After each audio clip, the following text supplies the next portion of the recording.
ለምሳሌ አፋብን እና የትግራይ ላይ ያለው ወታደራዊ ኃይል እና አስመራ ያለው ወታደራዊ ኃይል የጋራ ኮኦፕሬሽን ፈጥረዋል የሚል ጥያቄ በተደጋጋሚ ቢነሳም ከሶስቱም አካላት የትብብር ስምምነት ላይ በደረሳቸውን የሚያሳይ አንድም ይሄ ቀን ብለው ፍንጭ ሊሰጡ አልቻሉ። በቅርቡ በኤርትራና በትግራይ ጀነራሎች መካከል ግንኙነት እንደነበረ ተገናኝተው እንደተነጋገሩም እንደመከሩም ተጨባጭ መረጃዎች አመልክተዋል። እኛም መረጃውን አቅርበናል። በስምምነታቸው መሰረት በዘላቂ የፖለቲካ ጥቅም ላይ ገና ያልተስማሙባቸው በርካታ መሰረታዊ ነገሮች ቢኖሩም እንኳን በህልውና አደጋ ረገድ አማራም ትግራይም ኤርትራም ኦህዴድ በያዘው የፖለቲካ መስመር ምክንያት ከፍተኛ የህልውና አደጋ ውስጥ ወድቀዋል የሚለው ግን መስማማት ላይ ተደርሷል። ስለዚህ በኤርትራና በትግራይ ኃይሎች መካከል በንግግር በምክክር ተገናኝተው ተነጋግረው የደረሱበት የጋራ አቋም የአብይ አህመድ አገዛዝ አስመራንም መቀሌንም የሚያጠፋ አገዛዝ ነው፣ አስመራንም መቀሌንም ባህር ዳርንም ለማጥፋት የተነሳ ነው የሚለው ላይ ድምዳሜ ላይ ደርሷል። ጸረ ሰሜናዊ ትግል እየተደረገ መሆኑ ላይ ተግባቦት ላይ ስለደረሱ ምንም እንኳን ኤርትራና የትግራይ ላይ ያለው ኃይሎች ልዩነት ቢኖራቸውም ልዩነቶቻቸውን አቻችለው ላለመጥፋት በጋራ መታገል አለብን የሚል ድምዳሜ ላይ መድረሳቸው የተረጋገጠ ነገር ነው። አብይ አህመድ ወደ ኤርትራ ካጠቃ ኤርትራ ላይ ቢሳካለትና ሻዕቢያን ቢያዳክም ወይ ቢደመስስ ሳይውል ሳያድር መቀሌ እንደሚመጣ ትግራይ ላይ ያሉ ኃይሎች ጠንቅቀው ያውቀዋል። አብይ አህመድ ወደ ትግራይ ቢዘምትና ትግራይ ላይ መቀሌ ላይ የቲፒኤልኤፍ ኃይልን ቢያዳክም ወይ ቢደመስስ ዘ ኔክስት ዴይ አስመራ እንደሚዘምት በደንብ ጠንቅቀው ያውቃል። ይሄ ብቻ አይደለም። አብይ አህመድ ትግራይ ላይ የህወሓት ኃይል ቢዳከመለት ወይ ቢደመሰስ ሙሉ አቅሙን አስተባብሮ ያለውን ኃይል በሙሉ አማራው ላይ በማድረግ አማራውን አለ የሚባለውን ነገር ደምስሶና በታትኖ ትግራይ ላይ እንደፎከረው በሻሻ አድርጋቸዋለሁ፣ ከዚህ በኋላ አማራው ከዚህ በኋላ ባህር ዳር ከበሻሻ የተለየች አይደለችም የሚል አዋጅ ለማወጅ ዝግጅት እንዳለ ይሄ ፍላጎት እንዳለ በአማራው ዘንድም ግልጽ ሆኗል። እውነት ለመነጋገር ፈተና የሆነው በ27 ዓመት የህወሓት አስተዳደር ዘመን በአማራ ህዝብ ላይ የደረሰ በደል በመኖሩ ምክንያት አንድ፣ ሁለተኛ በህወሓት በኩል ያለው የፖለቲካ ኃይል ይሄ ያለፈውን በፍትህ ወደፊት እናልፈዋለን ቢባል እንኳን አሮጌውን አስተሳሰብና አሁን አብይ አህመድ እየተመራበት ያለው ህገ መንግስትና መዋቅር ስር ነቀል በሆነ መንገድ መለወጥ አለበት በሚል ላይ የጋራ አቋም መያዝ አለመቻሉ ነው ፈተና ይሆን። ይሄ ያለው ህገ መንግስት የአማራ ህዝብ ተሳዳጅ እንዲሆን ከፕሪያምብል ጀምሮ ህግ ተጽፎበት ህገ መንግስታዊ በሆነ መንገድ የሚሳደድበት ህገ መንግስት ነው። ስለዚህ ይሄ ህገ መንግስት እንዲቀጥል በአማራ ህዝብ ዘንድ ፍላጎት የለም። አንድም ባለፈው ጊዜ በደል የተፈጸመበትና የተሳደደበት ነው። ሁለትም ይሄ ህገ መንግስት እስካለ ድረስ የአገር ባለቤት እንዳይሆን የጨቋኝ ተጨቋኝ ትርክት ያነበረ ስለሆነ አልፈልገውም ነው የሚለው። በቲፒኤልኤፍ በኩል ያሉ ኃይሎች ደግሞ ህገ መንግስት ወደ ቦታ ይመለስና ይከበር የሚል ጥያቄ ያነሳሉ። በዚህ ምክንያት ያለፈውን በደል በፍትህ እንሻረው ቢባል ቀጣይ እንቅስቃሴን በተመለከተ አጣብቂኝ ውስጥ የሚከት ያልተለወጠ ቆሞ የቀረ የፖለቲካ አመለካከት አለ ነው። ይሄን በተመለከተ በቅርቡ በተደጋጋሚ የሚነሳ ስለነበረ በዚህ በዲያስፖራው የተለያዩ ኃይሎች ፖለቲካዊ መቀራረብ በመፍጠር አዲስ አበባ ላይ ያለውን አደገኛ ስርዓት በመለወጥ ላይ እናተኩር የሚል የጋራ ውይይት ነበር። በዚያ መድረክ ላይ ቀጥተኛ የድርጅት ሪፕሬዘንቴሽን ባይኖረው ነገር ግን የትግራይ ተወላጅ ሆነና አካባቢውን የፖለቲካ ሁኔታ ወኪል ሐሳብ ወይም የአጀንዳ ውክልና ቀጥታ የድርጅታዊ ውክልና ይዞ አይደለም፣ የመዋቅር ውክልና አይደለም፣ ግን የአጀንዳ ውክልና ይዞ የትግራይ ተነስቶበታል ያነሳዋል የሚለውን ጥያቄ ይዞ እንደ ወካይ ራሱን የሚያንቀሳቀስ የአጀንዳ ውክልና አለኝ ብሎ የሚንቀሳቀስ ሰው በስብሰባው ላይ ቀርቦ እዛ ላይ የለቀረበለት ጥያቄ የሰጠው ምላሽ ተስፋ ሰጪና የበለጠ ለንግግር በር የሚከፍት ህወሓት ቆሞ ቀር ነው። ህገ መንግስት ወደ ቦታ ይመለስ ይላል። አሁን ያለው ህዝብ እያጫረሰ ያለ የፌዴራል ስርዓት ባለበት እንዲቀጥል ይፈልጋል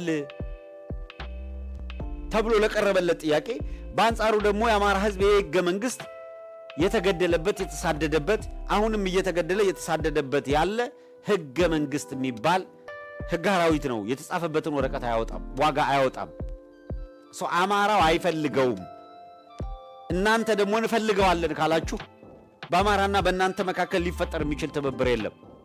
አሁን ያለው የፌዴራል ስርዓት ይቀጥል የምትሉ ከሆነ አማራ በሁሉም አቅጣጫ መሬት ተመንትፏል። አማራ በሁሉም አቅጣጫ በገዛ ሀገሩ ባይተዋር ተደርጓል። ስለዚህ አዲስ ስምምነት ህገ መንግስት ማለት ማህበራዊ ውል ነውና አዲስ ስምምነት ይኑረን የሚል ጥያቄ ነው። ለዚህ ምላሽ የሰጠው የትግራይ የፖለቲካ ኃይል ምንድነው? እነዚህ ሁኔታዎች ተነስተዋል። እንዴት ይሆናል? እናንተ እንማማልበታለን የምትሉት ህገ መንግስት እኛ ደግሞ እንሞትበታለን እየተባለ ነው ለሚለው ጥያቄ ሲመልስ ህገ መንግስት ወደ ቦታው ይከበር ወይም ደግሞ ይሄ ህገ መንግስት በደምን መስዋዕትነት አምጥተነዋል የሚለው ህዝብ ወይም እነሱን ራሳቸውን እንደ ትግራይ ህዝብ አንስቶ እየሞትን እየተገደልንበት ነው፣ ሊያስጥለን አልቻለም።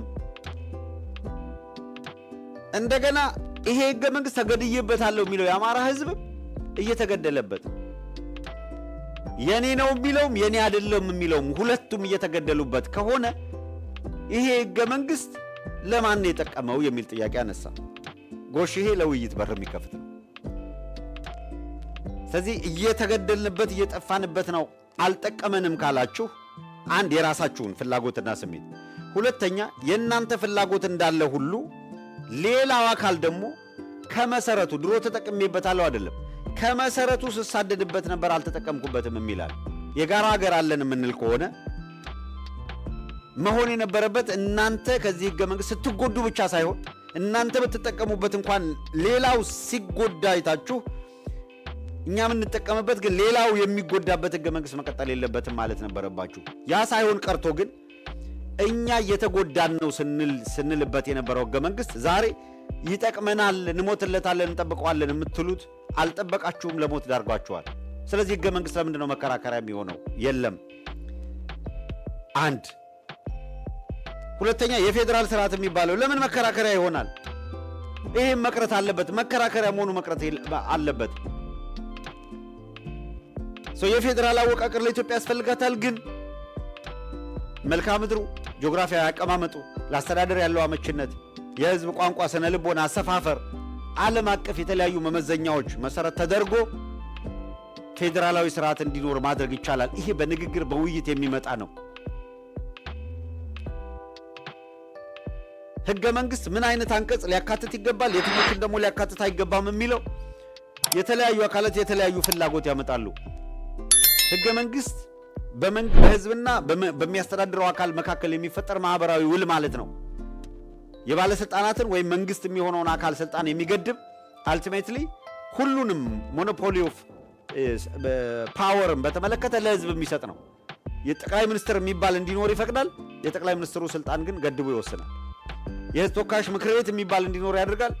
ያ ተወካዮች ምክር ቤት ግን ስልጣኑ ተገድቦ ይቀመጣል። ያልተገደበ ስልጣን የህዝብ ነው የሚሆነው። ማህበራዊ ውል ማለት ይሄ ነው የሚል ነው። ይሄ እንደ አዲስ ኢንተርቴን ማድረግ አለበት የሚለው ተስፋ ሰጪ ነው።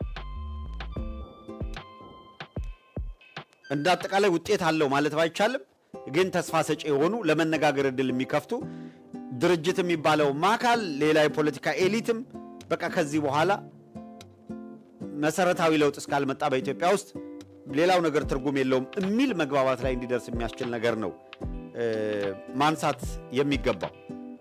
አሁን አዘለም አቀፈም ያው ተሸከመ ነው እንደሚባለው እየሆነ ነው ነገሩና በትግራይ በኩል እነዚህ የፖለቲካ ሁኔታዎች ባልጠሩበት መንገድ የአማራ የትግራይና የኤርትራ ኃይሎች በዋነኛነት ሶስቱም በተመሳሳይ አንድ ድምዳሜ አላቸው።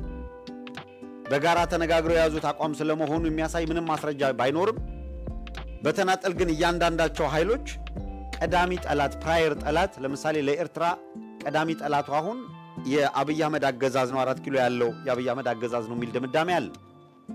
የትግራይ የፖለቲካ ኃይሎች በአሁኑ ወቅት ለትግራይ ዋነኛው ጠላት 4 ኪሎ ያለው የኦህዴድ አገዛዝ የአብይ አህመድ አገዛዝ ነው የሚል ድምዳሜ አለ።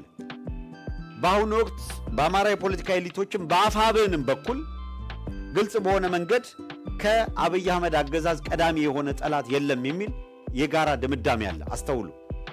ትግራይ ያለው ኃይል፣ ኤርትራ ያለውም ኃይል፣ የአማራ ኃይልም በጋራ ሁሉም በተመሳሳይ ሁኔታ ቀዳሚ ጠላት ለኢትዮጵያ ኦህዴድ ነው የሚል ድምዳሜ ላይ ደርሰዋል።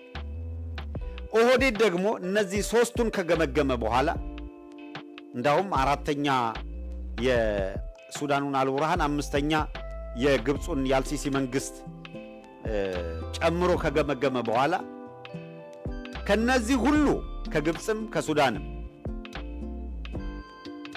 ከኤርትራም ከትግራይም ከሁሉም አነጻጽሮ ዋነኛው ጠላት በኦህዴድ ድምዳሜ ፋኖ ነው የሚል መደምደሚያ ላይ ደርሰዋል። ሰነዳቸው ትላንት የተጋለጠው ሰነዳቸው ያንን የሚመለከት ነው።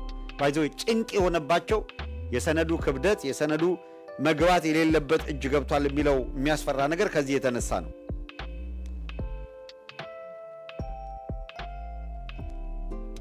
በዚህ መካከል እንግዲህ የትግራይ ላይ ያለው ኃይል 2 ሳምንታት ነው የቀረው። ምርጫ አልተካሄደም። የምርጫ የማካሄድ ዝግጅት የሚል ኦህዴዶች ከህወሓት ጋር ሂደው መዋጋት እንደ ኦህዴድ ትላንት ነግራቸዋል። ፌዴራል መንግስቱ ሄዶ መዋጋት እዛ ውጊያ ውስጥ መግባት አለበት የለበትም የሚል ነገር ተነስቶ ልንዋጋ አይገባም፣ ወደዛ ውጊያ ውስጥ ከገባን ከባድ ሁኔታ ይፈጠራል የሚል ድምዳሜ ላይ መድረሳቸውን ሰነዱ ያሳያል። ባለ በሌላ አቅማቸው አማራ ክልል ላይ ሙሉ ውጊያ አድርገው በሁሉም ቦታዎች ላይ ምርጫ አድርገናል የምትል አዋጅ አማራ ክልል ላይ ለመንገር ነው ፕራዮሪቲ የሰጡት፣ ቅድሚያ የሰጡት እዛ ላይ ነው።